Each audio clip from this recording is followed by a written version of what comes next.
আজ আমাকে কথা বলতেই হবে ইনশাআল্লাহ, কারণ আল্লামা দেলোয়ার হোসাইন সাঈদীকে নিয়ে সামাজিক যোগাযোগ মাধ্যম ফেসবুকে আবেগঘন স্ট্যাটাস দিয়েছেন তার ছেলে মাসুদ সাঈদী।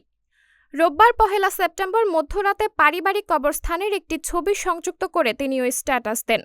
পোস্টে মাসুদ সাঈদী লেখেন, বাবা ও বাবা, তোমায় ভেবে ভেবে কষ্টে ফেটে যায় বুক, অপলক চেয়ে চেয়ে লোনা জলে ভরে যায় চোখ, বিরহের কষ্ট বড় কষ্ট, এতদিন পরে বুঝেছি আমি, তুমি ছাড়া হে হৃদয় শূন্য মরুভূমি। এর আগে মাসুদ সাঈদী বাবাকে নিয়ে আবেগঘন কথা বলেছেন।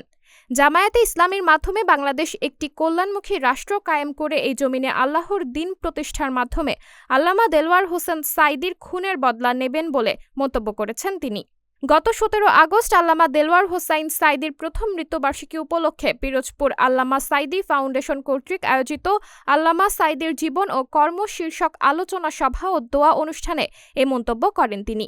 এ সময় দেলোয়ার হোসাইন সাঈদীর বড় ছেলে শামীম সাঈদী বলেন, গত ১৫ বছর বুকে পাথর চেপে থাকা এই সরকারের কারণে আমরা ঘরের ভেতরেও কথা বলার সুযোগ পাইনি।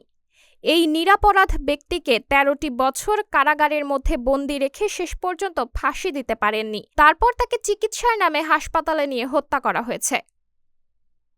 সাবরিনা জলিল, সবার কথা।